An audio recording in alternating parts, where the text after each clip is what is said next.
Made in Sri Lanka යුගයක් රට ලෝකෙට යන නව ගමනක් අපිමයි ඒ ගමනට සවියක් Made in Sri Lanka යුගයක් බිහි කිරීමට කෘෂි වැවිලි දීවර මැටි බති පිත්තල ඇතුළු අනෙකුත් කර්මාන්තවල නියුතු ඔබ වෙනුවෙන් කාර්මික සංවර්ධන මණ්ඩලයේ උපදේශනයේ සහ තාක්ෂණික සහාය ඇතිව මහජන බැංකුව හඳුන්වා දෙන Made in Sri Lanka ණය ව්‍යාපෘතියට ඔබත් අදම අයදුම් කරන්න. වැඩි විස්තර සඳහා 0112 481 356 මතන්න. ප්‍රවෘත්ති ප්‍රකාශය තව ස්වල්ප වේලාවක්. මහජන බැංකුව හඳුන්වා දෙන Made in Sri Lanka ණය ව්‍යාපෘතියට ඔබත් අදම අයදුම් කරන්න. මේ ශ්‍රී ලංකා ගුවන් විදුලි සංස්ථාවයි.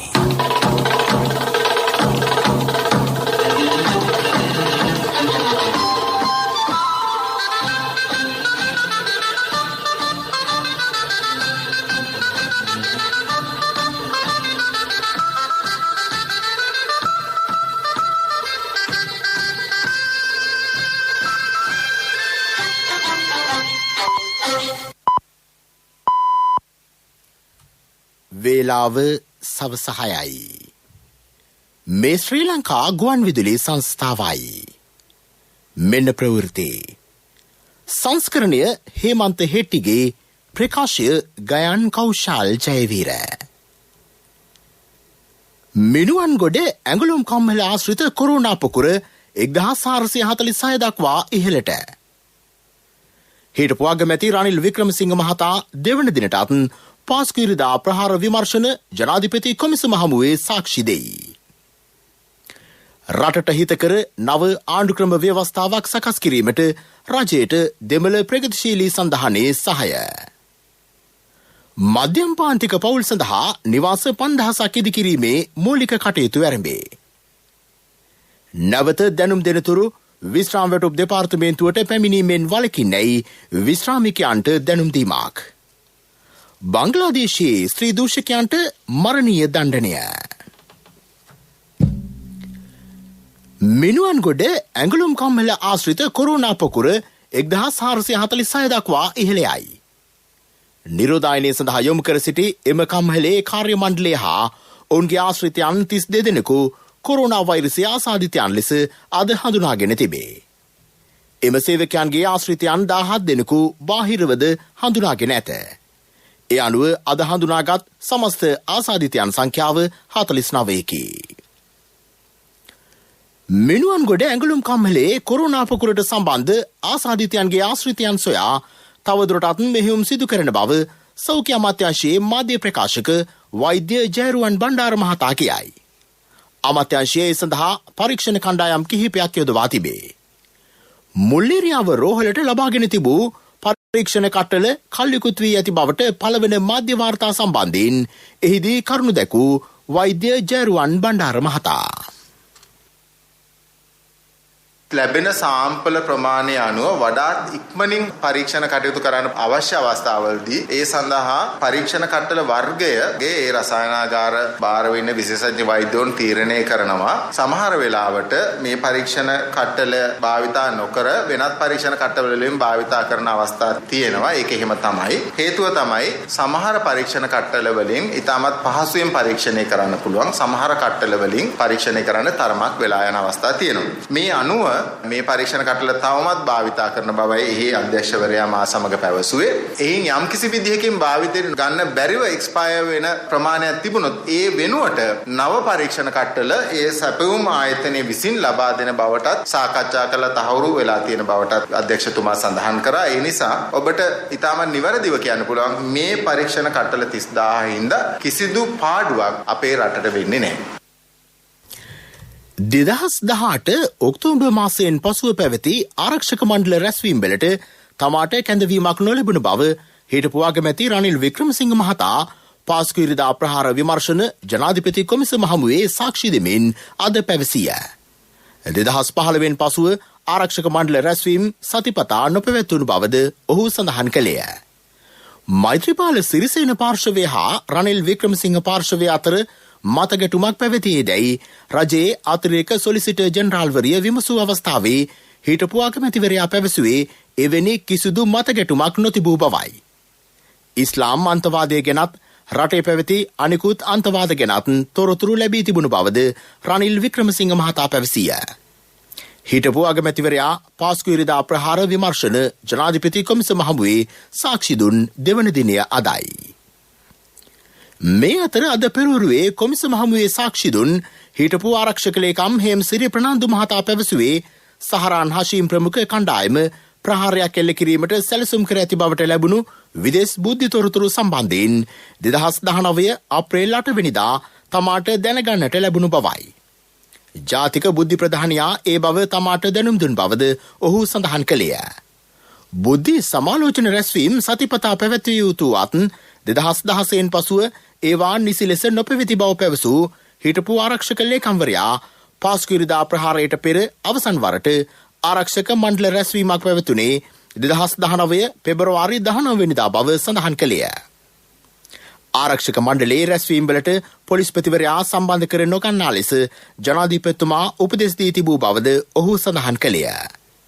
2018 ඔක්තෝබර් මාසයේ ඇති වූ අර්බුදයෙන් පසුව අගමැතිවරයාද ඊට සම්බන්ධ කර නොගන්නයි ජනාධිපතිවරයා උපදෙස් දුන් බවද හේමසිරි ප්‍රනාන්දු මහතා පැවසීය. රටට හිතකර නව ආණ්ඩුක්‍රම ව්‍යවස්ථාවක් සකස් කිරීමට දෙමළ ප්‍රගතිශීලී සන්ධානයේ පූර්ණ සහාය රජයට ලැබෙන බව එහි නායක පාර්ලිමේන්තු මන්ත්‍රී මනෝ ගණේෂන් මහතා කියයි.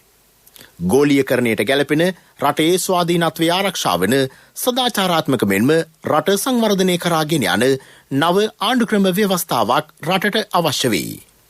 එවැනි ව්‍යවස්ථාවක් සකස් කිරීමට සියලු පාර්ශවවල සහාය රජයට ලැබිය යුතු බව මනෝ ගණේෂන් මහතා පවසයි. මේ ප්‍රවෘත්ති ශ්‍රී ලංකා ගුවන්විදුලි සංස්ථාවෙන්.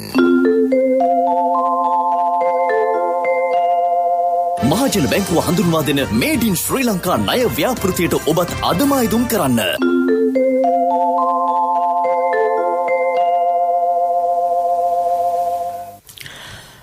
ආණ්ඩුක්‍රම ව්‍යවස්ථාවේ 20 වෙනි සංශෝධනය සම්බන්ධයෙන් මතයක් ප්‍රකාශ කළ හැක්කේ ඒ පිළිබඳව නිසි අධ්‍යයනයකින් පසුව පමණක් බව ශ්‍රී ලංකා අමරපුර මහනිකායේ උත්තරීතර මහනායක පූජ්‍ය ගන්තුනේ අස්සජි මහනායක ස්වාමින් වහන්සේ නිවේදනයක් නිකුත් කරමින් සඳහන් කරති.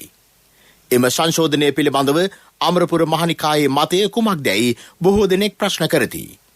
නියෝජිත සංඝ සභාව හෝ පාලක සංඝ සභාව මෙන්ම විධායක සංඝ සභාවද ඒ පිළිබඳව කිසිදු සාකච්ඡාවක් මෙතෙක් කර නැත. සංශෝධනයේ ගුණදොස් ප්‍රකාශ කිරීමට එහි එක් වගන්ති පිළිබඳව වෙන වෙනම අධ්‍යයනය කළ යුතුය. 20 වන සංශෝධනයට එරෙහිව අධිකරණයට ඉදිරිපත් වූ පෙත්සම් විභාගයේ නිගමනද මෙතෙක් හෙළි කර නැත. මතයක් ප්‍රකාශ කිරීමට පෙර ඒ පිළිබඳව සොයා බැලිය යුතුය. කෙසේ වෙතත් විධායකය දැනට වඩා ශක්තිමත් විය යුතුය යන්න තම පෞද්ගලික මතය බව පවසන පූජ්‍ය ගන්තුනේ අස්සජි මහනායක ස්වාමින් වහන්සේ සංවර්ධනාත්මක විවේචනවලට ආණ්ඩුක්‍රම ව්‍යවස්ථා සම්පාදකයන් ඇහුම්කන් දිය යුතු බවද අවධාරණය කරති. මේ අතර ශ්‍රී ලංකා රාමඤ්ඤ මහනිකායේ මහනායක අතිපූජ්‍ය නාපාන පේමසිරි ස්වාමින් වහන්සේ පවසන්නේ රාමඤ්ඤ නිකායේ ලේකකාධිකාරී හිමියන් ඇතුළු මහා සංඝරත්නය කොළඹදී ඊයේ පැවැත් වූ මාධ්‍ය සාකච්ඡාවේදී දැක් වූ කරුණු පිළිබඳව තමන් වහන්සේ දැනුවත්ව නොසිටි බවයි. ඒ පිළිබඳව තමන් වහන්සේගෙන් විමසීමක් හෝ නොකළ බව උන්වහන්සේ සඳහන් කරති. ශ්‍රී ලංකා රාමඤ්ඤ මහනිකායේ කතිකාවත අනුව එම පාර්ශවයේ මහා සංඝරත්නයට දේශපාලනයට සම්බන්ධ නොවන ලෙස සඳහන් කර තිබේ. ඒ අනුව දේශපාලනය සම්බන්ධ කරුණු පිළිබඳව අදහස් දැක්වීම සිදු නොවිය යුත්තක් බව උන්වහන්සේ අවධාරණය කරති. මධ්‍යම පාන්තික පවුල් සඳහා නිවාස 5000ක් ඉදිකිරීමේ මූලික කටයුතු ආරම්භේ. ජනාධිපතිතුමාගේ හා අගමැතිතුමාගේ උපදෙස් අනුව නාගරික සංවර්ධනාධිකාරිය වැඩපිළිවෙල ක්‍රියාත්මක කරයි. කොළඹ බ්ලූ මැන්ඩල්, පෑලියගොඩ, ඔරුගොඩවත්ත, කොට්ටාව, පන්නිපිටිය, මාළඹේ, මහනුවර හා අනුරාධපුරය මෙම මහල් නිවාස 5000 ඉදිකිරීමට නියමිතයි. ඉදිරි මාස 2 තුළ ඒවායේ ඉදිකිරීම ආරම්භේ. වසර 3ක් තුළ ඉදිකිරීම නිම කිරීම ඉලක්කයයි. ව්‍යාපෘතිය සඳහා වැය කෙරෙන සමස්ත මුදල රුපියල් කෝටි 6000කි. ව්‍යාපෘතියට අදාළ විශේෂ සාකච්ඡාවක් නාගරික සංවර්ධන හා නිවාස අමාත්‍යාංශයේදී ඊයේ පැවැත්වින. නැවත දැනුම් දෙනතුරු විශ්‍රාම වැටුප් දෙපාර්තමේන්තුවට පැමිණීමෙන් වළකින්නැයි විශ්‍රාම වැටුප් අධ්‍යක්ෂ ජෙනරාල් ජගත් ඩෑස් මහතා විශ්‍රාමික ප්‍රජාවට දැනුම් දෙයි. දෙපාර්තමේන්තුවට සියලුම විශ්‍රාමිකයන්ගේ පැමිණීම අද සිට අත්හිටුවීමට තීරණය කර තිබේ. විශ්‍රාම වැටුප් දෙපාර්තමේන්තුවෙන් කිසියම් සේවාවක් ලබා ගැනීමට ඇතනම් එය 1970 ශනික දුරකථන අංකය අමතා ලබා ගන්නා ලෙස විශ්‍රාම වැටුප් අධ්‍යක්ෂ ජෙනරාල්වරයා දන්වා සිටී. අගමැති මහින්ද රාජපක්ෂ මහතාගේ මාධ්‍ය හා සංනිවේදන අධ්‍යක්ෂ ජෙනරාල්වරයා ලෙස විජයානන්ද හේරත් මහතා පත් කෙරේ. 2019 රජයේ පත්වීමෙන් පසු අගමැතිවරයාගේ මාධ්‍ය ලේකම්වරයා ලෙස කටයුතු කළේ ඔහුයි. මහින්ද රාජපක්ෂ මහතා ජනාධිපති දුරේ කටයුතු කරද්දී ඔහුගේ මාධ්‍ය සම්බන්ධීකරණ ලේකම්වරයා වූ විජයානන්ද හේරත් මහතා රාජපක්ෂ මහතා කම්කරු හා දීවර ඇමති දුර දරද්දී ඔහුගේ මාධ්‍ය නිලධාරියා ලෙස කටයුතු කළේය. මේ අතර අගමැති මහින්ද රාජපක්ෂ මහතාගේ විදේශ සම්බන්ධතා අධ්‍යක්ෂ ජෙනරාල්වරිය ලෙස අනුරාධා කේ හේරත් මෙනවිය පත් කර තිබේ. 2019 රජයේ පත්වීමෙන් පසුව අගමැතිවරයාගේ විදේශ මාධ්‍ය හා විදේශ සම්බන්ධතා අධ්‍යක්ෂවරිය ලෙස කටයුතු කළ ඇය රාජපක්ෂ මහතා ජනාධිපති දුරේ දරද්දී ඔහුගේ ඩිජිටල් මාධ්‍ය හා විදේශ මාධ්‍ය අධ්‍යක්ෂවරිය ලෙසද කටයුතු කළාය. මීළඟට ප්‍රමුඛ පුවත. කෘෂි වැවිලි ධීවර මැටි බතික් පිත්තල ඇතුළු අනෙකුත් කර්මාන්තවල නියුතු ඔබ වෙනුවෙන් මහජන බැංකුව හඳුන්වා දෙන මේඩ් ඉන් ශ්‍රී ලංකා ණය ව්‍යාපෘතියට අදම අයදුම් කරන්න. වැඩි විස්තර 0112 481 356න්. ප්‍රමුඛ පුවත් ඔබ වෙත ගෙනෙන්නේ සිද්ධාලේප ලක්වියාව.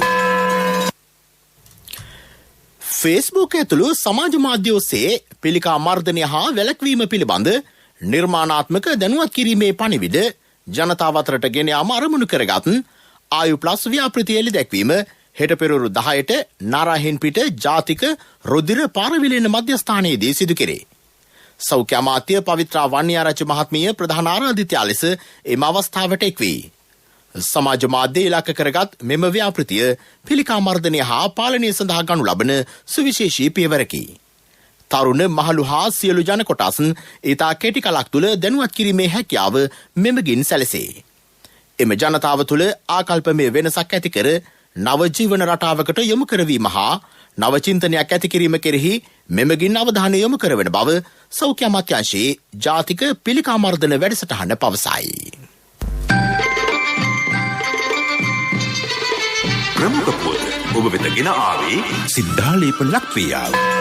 දේවිකා කැමතිද තප්පර 30න් කිරිත එකක් හදන්න? අනේ වජිර කොච්චර හොඳ දෙයක්ද? තප්පර 30කින් ස්වාභාවික කිරිතේ එකක් පියෝඩේල් කිරිතේ.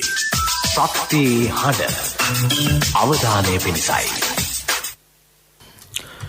සුළු වර්ෂාවකදී පවා තම නිවාස ජලයෙන් යටවීම හේතුවෙන් තමන් දැඩි දුෂ්කරතාවකට පත්ව සිටින බව බලපිටිය කොස්ගොඩ හැගල්ල හා පියකම යන ප්‍රදේශවල ජනතාව පවසති.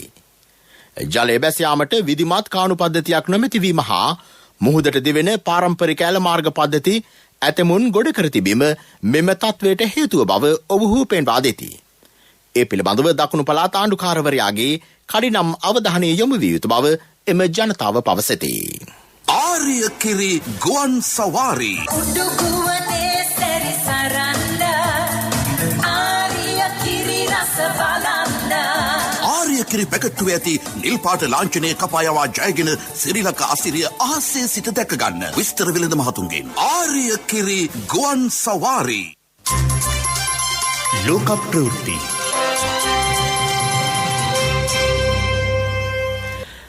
බංග්ලාදේශ රජය ස්ත්‍රී දූෂකයන්ට මරණ දඬුවම නියම කිරීමට තීරණය කරයි. ඊයේ රැසූ එරට ඇමති මණ්ඩලය එම යෝජනාව අනුමත කළේය. ජනාධිපති අබ්දුල් හමීඩ් මහතා අදාළ පනත අද ප්‍රකාශයට පත් කිරීමට නියමිතයි. ස්ත්‍රී දූෂකයන්ට එරෙහිව දැඩි නෛතික ක්‍රියාමාර්ග ගන්නා ලෙස රජයට බල කරමින් පසුගිය දින කිහිපය පුරා රට පුරා උද්ඝෝෂණ පැවැත්වින. කොරෝනා වෛරසය ආසාදනය වීමට ඉඩහැර ඊට එරෙහිව සමාජය තුළින් ප්‍රතිශක්තියක් ගොඩනැංවීමේ උපක්‍රමය සදාචාරාත්මක නොවන බව ලෝක සෞඛ්‍ය සංවිධානයේ ප්‍රධානී ටෙඩ්රෝස් ගේබ්‍රියසස් මහතා කියයි. ප්‍රජාවක විශාල කොටසක් එන්නත් මගින් සූපත් කිරීම අසීරු බව ජිනීවා නගරයේ පැවති විශේෂ හමුවකදී ඔහු සඳහන් කළේය. වෛරසයේ ව්‍යාප්තිය ආරම්භ වූ දා සිට ලෝපුරා වාර්තා වූ ආසාදිතයන් සංඛ්‍යාව 3,70,00,000 ලක්ෂය ඉක්මවයි. ලක්ෂ 10කට අධික සංඛ්‍යාවකට ජීවිත අහිමි විය. මේ වන විට වෛරසයට එන්නත් 100 ගණනක් නිපද වෙමින් පවතී. ඇතැම් මෙන්නත් සායනික අතදා බැලීම් වල අවසන් අදියරට පැමිණ ඇත. කෙසේ වෙතත් මේ දක්වා කිසිදු එන්නතකට ජාත්‍යන්තර අනුමැතිය ලැබී නැතැයි ලෝක සෞඛ්‍ය සංවිධානයේ ප්‍රධානියා පෙන්වා දෙයි. පෙරසර සංවර්ධනයක පුවත් සම්පින්ඩනය සංවර්ධන පුවත්. මෙරට විදුලි බල ශේෂ්ත්‍රයේ සංවර්ධනය සඳහා රුසියාවේ සහාය පළවෙයි. ශ්‍රී ලංකාවේ රුසියානු තානාපති යුරී මතතේරි මහතා පසුගියදා විදුලි බල ඇමති ඩලස් අල්හපිරුම් මහතා හමු වූ අවස්ථාවේ ඒ බව සඳහන් කළේය. දෙරට අතර ද්විපාර්ශ්වික සහ ආර්ථික සහයෝගීතාව තවදුරටත් ශක්තිමත් කරගන්නා බවද ඔහු පැවසිය. රුසියාවේ පරමාණුක බලශක්ති නියාමන කොමිසම ශ්‍රී ලංකාවට අවශ්‍ය දැනුම පුහුණුව ඇතුළු සියලු පහසුකම් සැපීමට සූදානමින් සිටී. හරිත හා පුනර්ජනනීය බලශක්තිය කෙරෙහි යොමුවීමේ ගෝලීය අවශ්‍යතාව ඇමති ඩලස් අල්හපිරුම් මහතා එහිදී පෙන්වා දුන්නේය. ක්‍රීඩා පුවත් ඔබ වෙත ගෙන එන්නේ මංචි චොක්ලට් ක්‍රීම් බිස්කට් දැන් අලුත් ඇසුරුමකි. මංචි චොක්ලට් ක්‍රීම් බිස්කට් හැම කටකම චොක්ලට්.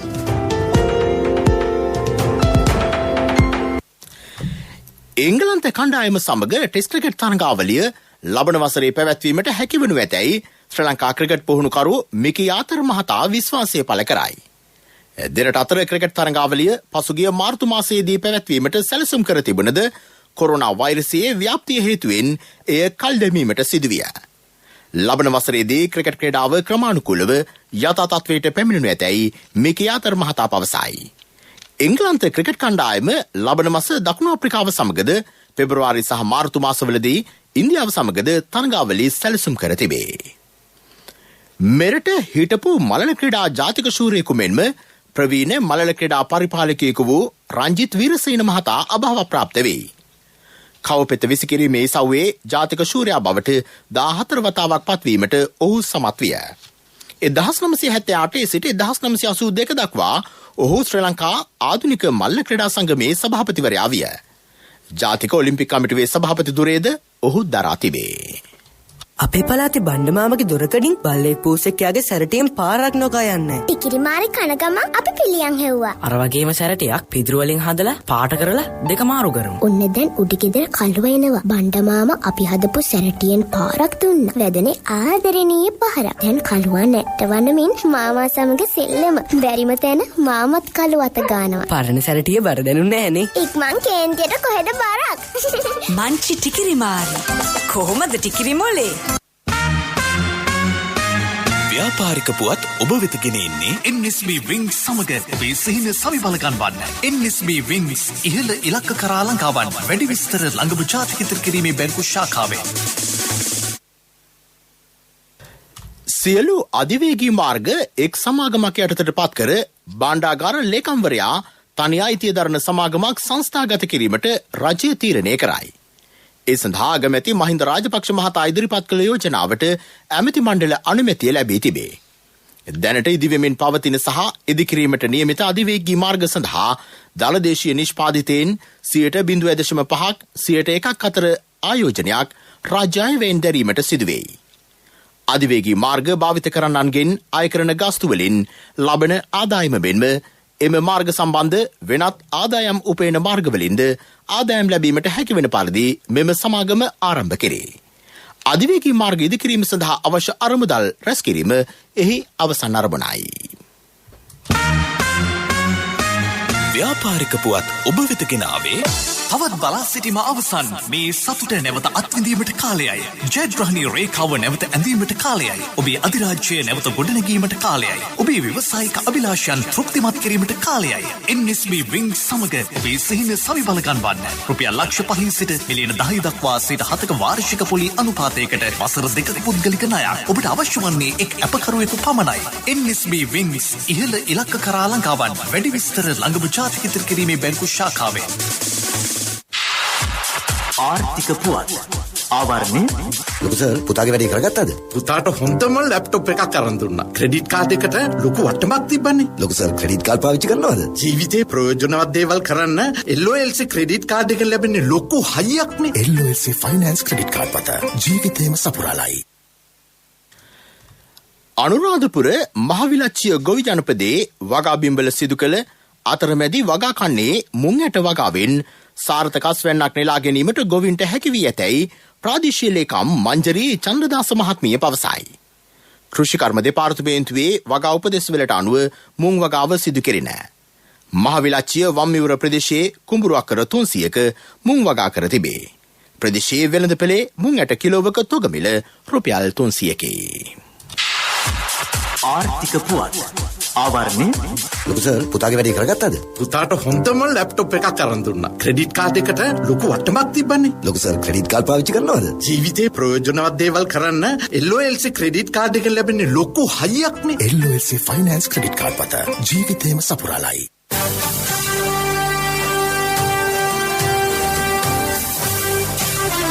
කාලගුණ වාර්තාව ඔබ වෙත ගෙන එන්නේ CIB ජනජය වාසනා බාලසුන අධීර ඇරඹුණා. ඔක්තෝබර් 12 වෙනිදා සිට ඔක්තෝබර් 25 වෙනිදා දක්වා 40% දක්වා වට්ටම්. අදම CIB එන්න. බස්නාහිර සබරගමුව මධ්‍යම සහ වයඹ පළාත්වලටත් ගාල්ල සහ මාතර දිස්ත්‍රික්කවලටත් අද ගිගුරුම් සහිත වැසි ඇති වෙන බව කාලගුණ විද්‍යා දෙපාර්තමේන්තුව නිවේදනය කරයි. නුවරඑළිය මහනුවර රත්නපුර කෑගල්ල ගාල්ල සහ මාතර දිස්ත්‍රික්කවල මිලිමීටර් 100 ඉක්ම වූ තද වැසි අපේක්ෂා කෙරේ. උතුරු පළාතේ සහ අනුරාධපුර දිස්ත්‍රික්කයේ වැසි ස්වල්පයක් අද ඇතිවේ.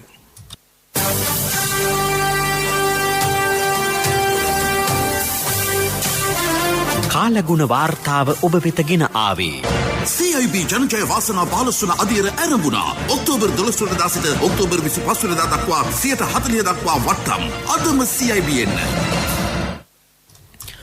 ප්‍රවෘත්ති අවසන් කිරීමට යලි සිරස්තල. මිනුවන්ගොඩ ඇඟලුම් කම්මල ආශ්‍රිත කොරෝනා පොකුර 1446 දක්වා ඉහළට. හිටපු අගමැති රනිල් වික්‍රමසිංහ මහතා දෙවන දිනටත් පාස්කු ඉරිදා ප්‍රහාර විමර්ශන ජනාධිපති කොමිසම හමුවේ සාක්ෂි දෙයි.